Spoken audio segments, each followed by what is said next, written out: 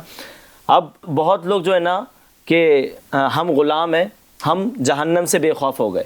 کچھ لوگ ایسے بھی ہوتے ہیں کہ غلام مصطفیٰ کہتے ہیں اپنے آپ کو اور جہنم سے بے خوف ہو جاتے ہیں۔ سوال یہ ہے کہ غلام تو جہنم سے محفوظ ہے، لیکن سوال یہ کہ غلام ہے کون؟ کون غلام ہے؟ دعویٰ ہے غلام کا، دعویٰ جو کر رہا ہے غلام، اس کی اگر سیرت دیکھی جائے تو غلاموں جیسی ہے؟ ہاں، غلام کی اپنی مرضی کچھ نہیں چلتی، نہیں چلتی ہے۔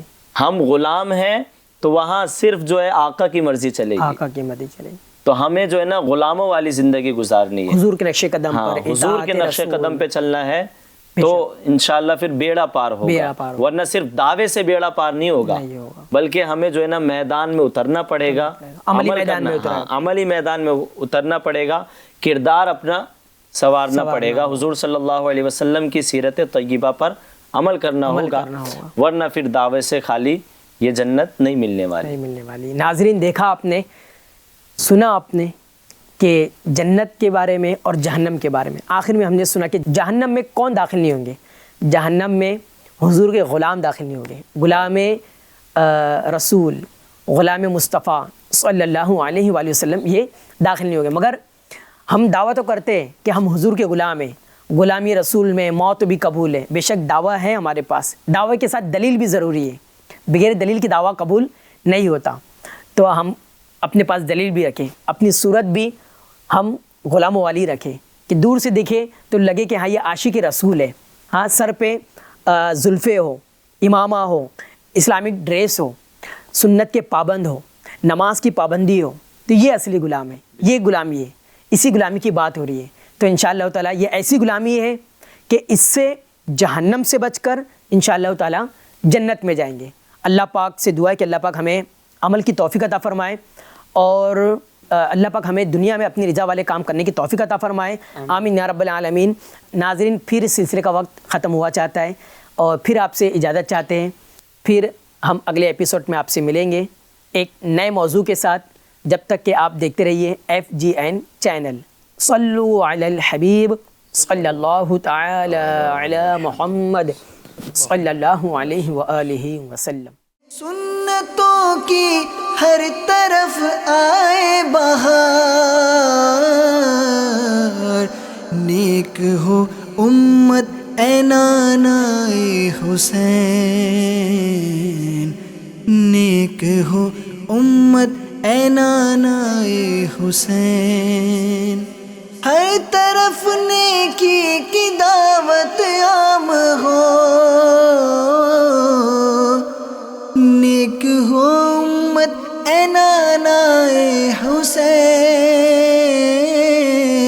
سنتوں کی ہر طرف آئے بہار، نیک ہو امت اے نانائے حسین۔